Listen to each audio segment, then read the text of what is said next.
أنا مرة إجت عائلة بده يزوجوا بنتهم عمرها 13 سنة. اي نعم. قلت لها عمو صمتي شهر رمضان كله لما فطرتي منه؟ قال لا صمته كله. قلنا له لا يوم افطرتي؟ قال ولا يوم. معناتها مو قبل غام. قلنا له العائله كاي مو قبل غام. قالت لي امها ايه انا تجوزت يا شيخ صغيره وجوزي دللني وحطني بعيون. قلت يا اختي الدنيا بتختلف، اذا انت طلع لك حظ بجوز هي ما يطلع لها حظ. لا شيخ بدنا نعطيه بدنا اعطوه.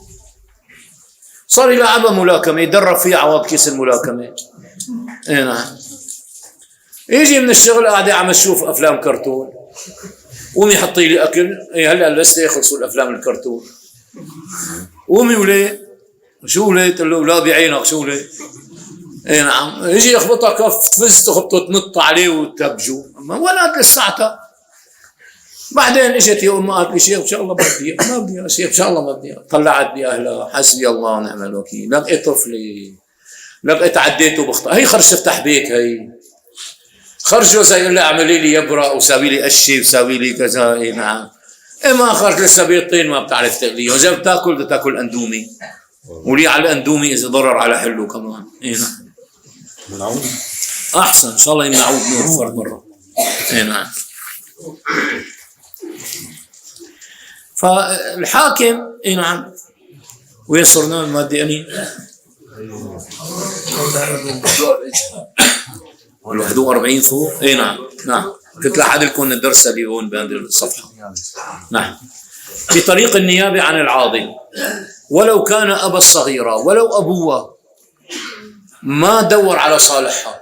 والله يا أخي أنا بعرف رجل عنده دستة بنات، وكل ما اجاه خاطب لبناته شو بيقولوا؟ والله هن ما بدهم يتجوزوا. والبنات بعثوا لنا اخبار شيخ مشان الله اذا حواليك ابن حلال شيخ رح تروح علينا عنسنا، صاروا ب30 صاروا ب35 سنه عمرهم شيخ مشان الله منجيب خاطب شو بيقول لنا؟ والله يا شيخ هي ايدي يا ريت ما بدها تتزوج. شو بدي اقول له؟ بدي له كذاب؟ طيب شو اعمل انا؟ عم نروح لعنده عم نقول له طالبين ايد بنتك للشاب هذا وشغله وكذا.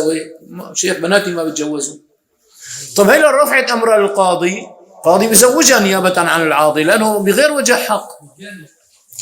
بس اما يعني شلون بدها بقى تتزوج نعم اجباري عن ابوها؟ شلون بدها تزبط معها؟ نعم. ولو كان ابا الصغيره إذا تحقق القاضي أن امتناعه كان بغير سبب مقبول. بيجيبوا القاضي ليش ما بدك تزوجها؟ إذا ما أعطى سبب مقبول. في شيء اسمه بالنسبة للحكم اسمه القناعة الوجدانية للقاضي لما بيسمع في معه من المواد معه مطاطة بيحكم بأعلى نفس المادة بيحكم بأدنى نفس المادة حسب القناعة الوجدانية. مع الشيخ فتحي صافي. الله يرضى عليكم. الله يرضى عليكم. الله يرضى عليكم. الله يرضى عليكم.